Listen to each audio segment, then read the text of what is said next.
पढ़िबा गढ़िबा ओडिशा। मु मीना दीदी आपन पई नहीं आसी एक सुंदर गपटी। एही वीडियोटी को पिला पाखरे बसी देखंतु एवं गपटी को सुनिबा कहंतु। आसंतु आज हम स्तर 2 रो चतुर्थ गप सुनिबा। गपटीर नाम हेउची अद्भुत उद्भावन।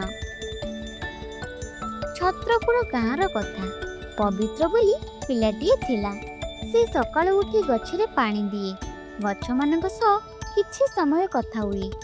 दिने पवित्र भाविला मु एमिति किछि उद्भावन करिबि जहा द्वारा गछ माने आम सह कथा होई परिबे। किछि दिन परे से एक अद्भुत मेसिन तैयारी कला। सेही मेसिन साहाय्य उद्भिद माने पत्र हलाई निज मनर कथा जणाई पारिले। से माने मेसिन माध्यम रे पवित्र को धन्यवाद जणाइले।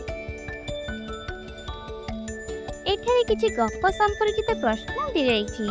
आपण पिला को सेगुड़िक पचारंतु। अद्भुत उद्भावन केउं ग्रामर कथा?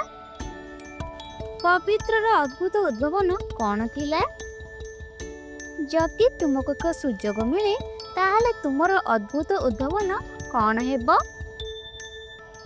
आज आम अद्भुत उद्भावन गप शुणिले। मु आउ एक गप नहीं खूब शीघ्र आसबि।